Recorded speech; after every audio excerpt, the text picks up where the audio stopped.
Starting on the front of your hip, working on TFL, and all the way down quad. Get right down to just above the kneecap. After about 10 to 15 seconds on each of these, you're going to roll to the next one. In this case, we're going to go to the outside of the thigh. Some more IT band. All the way down, vasculated off the outside of the quad. Make sure to get all the way down just above the kneecap. Think about separating the quad from the patella. It's a good way to look at it. Okay. Once you spend some time there, we're going to head over to the inside of the thigh. We're going to get all the way from right up in the groin, right down to just above the knee. In particular, paying attention to where adductor magnus and vastus medialis come together. If you do this right, you should look like a monkey humping a football.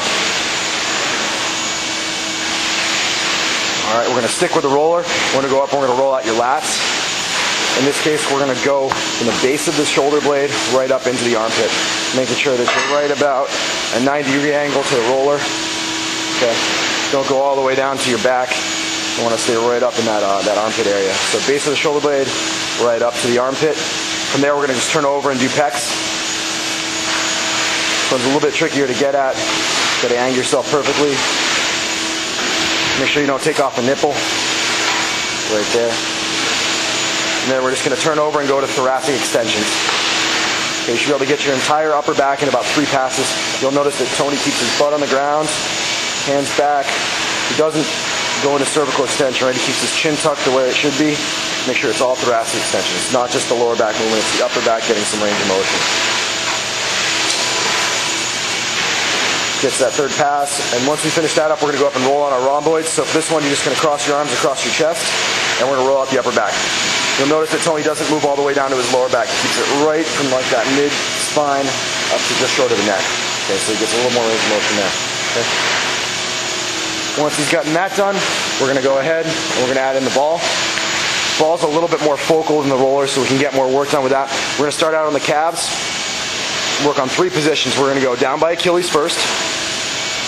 Once we spend some time on that, we're going to go up and work on the outside of the calf.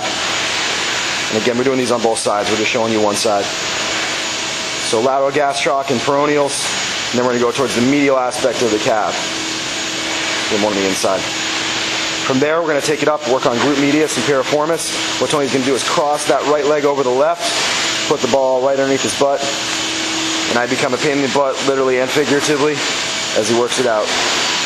As he nods in agreement. You should have some stuff going on here, especially if you're someone who's had anterior or lateral knee pain. It's a real common set of trigger points. All right, we're going to take that ball, we're going to go up to the backside of our shoulder girdle, infraspinatus, so posterior rotator cuff. Just going to put the ball right in there. Find those hot spots. What we're going to do is we're just going to take it through internal and external rotation. Kind of like a poor man's soft tissue work here with some range of motion built in.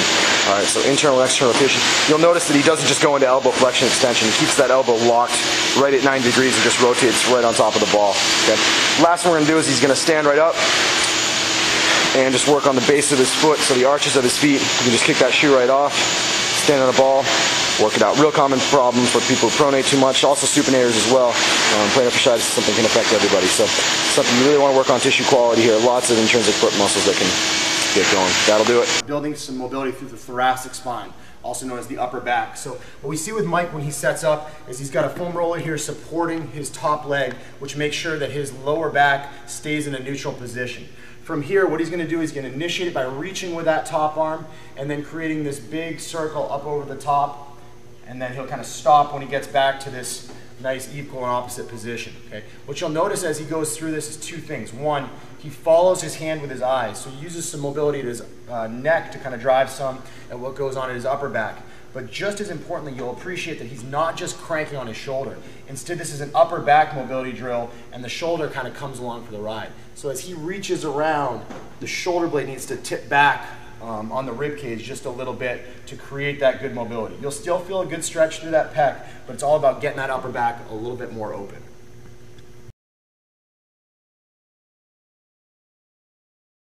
Okay, we're going to show you 4 mobility drills today that you can integrate in a bunch of different ways in your daily lives. Obviously, first and foremost, we use these as part of our warm-ups before exercise, but by that same token, you can use them at the end of the day if you've been sitting at a computer all day. You can do them on your lunch break if you're looking to kind of break the monotony of being in one posture all day. And it's really, really important to add this amplitude to your daily lives. So we're going to take you through the demonstrations with Chris's help here. We're going to start off with something called a wall hip flexor mobilization. You'll notice he's going to go down to a lunge position, using the wall as kind of a brace to hold him in the right posture. He's going to go hand right down to his foot and rock forward, taking the heel to the butt as he goes along. So as he does this, he's extending his hip and he's flexing his knee. So he's stretching muscles that cross both joints throughout a full range of motion. You'll notice as he rocks through there, he's got a chin that's tucked, and basically his entire torso to his leg is a nice straight line. So rock forward, trying to take that heel to your butt. As you get to that front position, try to squeeze your glute a little bit. You'll find a stretch in the front of your hip and all the way down your quad. Some people may not have the flexibility to get to this position, so for those individuals, we'll just keep the foot down on the ground and we'll just do the hip portion and rock right along. Typically do sets of 8 per side, and then we'll progress right on to our next exercise. We're going to do a supine bridge with reach. Okay? In this position, you'll notice Chris, it's about a 90-degree angle at his knees, and all he's going to do is he's going to push through his heels and bridge right up. Okay? So in that top position, he's going to squeeze his glutes and then just kind of do a reach. Okay? We usually alternate sides. We'll go 6 per side.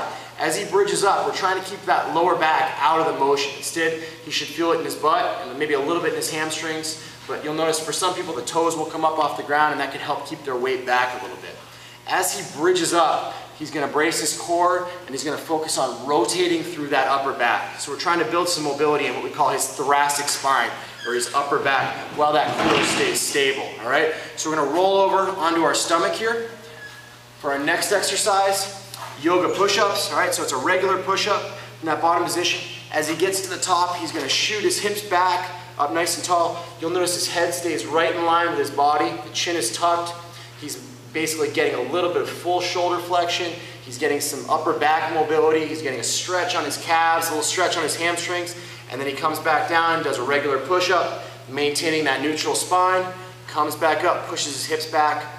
A lot of people will do this exercise with a lot of excessive arching in the low back. We don't want that. We want to keep that nice straight line. Okay? If you're someone who doesn't have the adequate strength to do a good push-up, just don't go all the way down. Come back to that top position, shoot all the way up, and then for you it might look something just like this, and then you come right back up. So we're still building some good core stability in the process. All right? So that's a yoga push-up. Last one we're going to show you is something called a walking Spider-Man with hip lift and overhead reach. In this case, we're not going to do the walking version just because we want to keep it nice and stationary so you can still see it on camera, but in normal scenario, you might be walking for it. So here's your Spider-Man. You'll notice Chris is kind of stepping out to the side here, using his elbow to push that knee out and get a little bit of a groin stretch. From that position where he's maintained a good posture, he's going to shoot his hip up, get a big stretch on his hamstrings. He's going to drop back down in, and then he's going to reach with that opposite arm to really open up his upper back and get a big stretch in his pec. So let's go ahead and go through another one on the other side here. So lunge down in, push that knee out, good posture here, shoots that hip up tall, drops back down in, reaches with that hand, follows his hand with his eyes to make sure that he's moving at his upper back and not just his shoulder. Okay? So on those, we'll typically go with a set of 5 per side. All right? The supine leg whip. This is a great drill for people of kind of all ages and ability levels. Reason being, if you're a more advanced person, you can use this as part of your warm-up. If you're a little bit more of an entry-level person, this could be more of an actual strength training exercise. So as we go through this, I want you to appreciate how it kind of defines the interaction between hip mobility and core stability. So what Tony's going to do is bridge up just like a regular supine bridge. So he gets some glute activation, getting that anterior core going, getting himself to that nice straight line from his shoulders down to his knees, keeping that anterior core engaged. And all we're going to do is keep your glutes on while lifting one leg up. So right glute is kind of supporting him. And all he's going to do is he's going to drop this foot out to the side and get some abduction range of motion, a little bit of length in his adductors, and come on back up. In the process, he's got to have a lot of rotary stability at his core to resist that rotation that the femur is trying to apply as his foot gets further away from the body. So as we go through this, one thing we can do if we want to make it easier for folks is we can actually just bend the knee a little bit and do it just like this and then come back up. Most folks who are a little bit more advanced will be able to go and do it right here. We usually do it for sets of 8 on each side. Move it down. And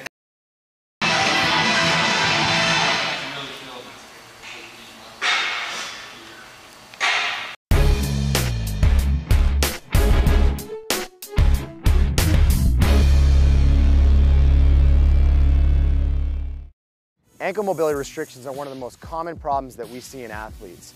And ankle restrictions are a big problem because if your ankle doesn't move enough, you're more likely to wind up with extra motion at your knee. Since your knee is just a hinge, you really don't want to be moving too much there, otherwise you risk injury. So today we're going to take you through an exercise that you can use as part of your warm-up in order to improve ankle mobility and performance. And likewise, we're going to take you through some basic modifications that you can make to your footwear selection in order to improve ankle mobility during your daily lives and your training.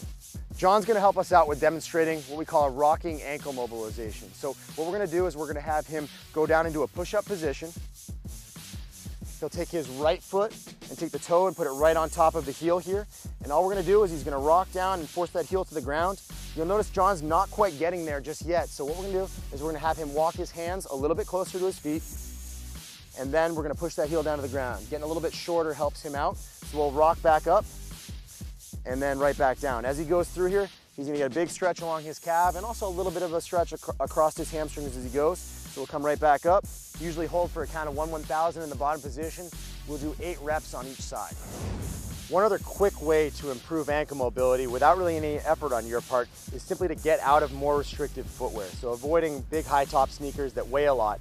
One of the shoes that we really like are the New Balance Minimus for this reason. What you'll see from the Minimus is not only is it low cut in the back, but it also has a lot of pliability to it, meaning that it allows you to get a lot of ankle mobility just in your daily lives. So what a lot of our athletes really enjoy is the simple fact that they're more in contact with the ground and they feel like they can put force into the ground a lot easier. So add just a minimalist footwear option to your training program and immediately you're going to get more ankle mobility even if you aren't doing actual exercises to improve it.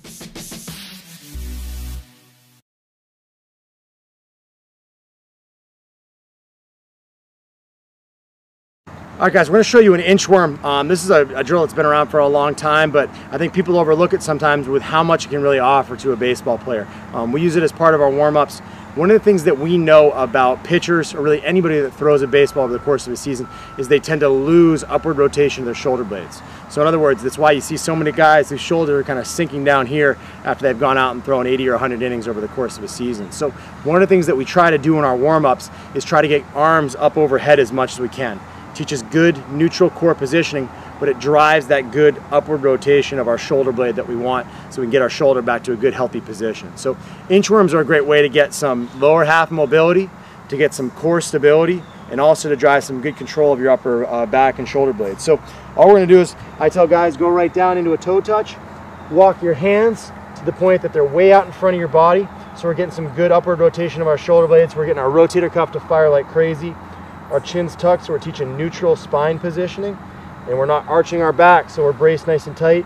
And then we're just going to walk our feet right back up, get a good hamstring stretch, and then we're going to walk right back out in front to a good position out here where we're resisting that extension and getting good range of motion through our shoulders. So we usually just do a set of 5 or 6 as part of our pre-training dynamic warm-up. Great way to kind of get those shoulders a little more warmed up and also get some real good functional carryover to what it is you want to do.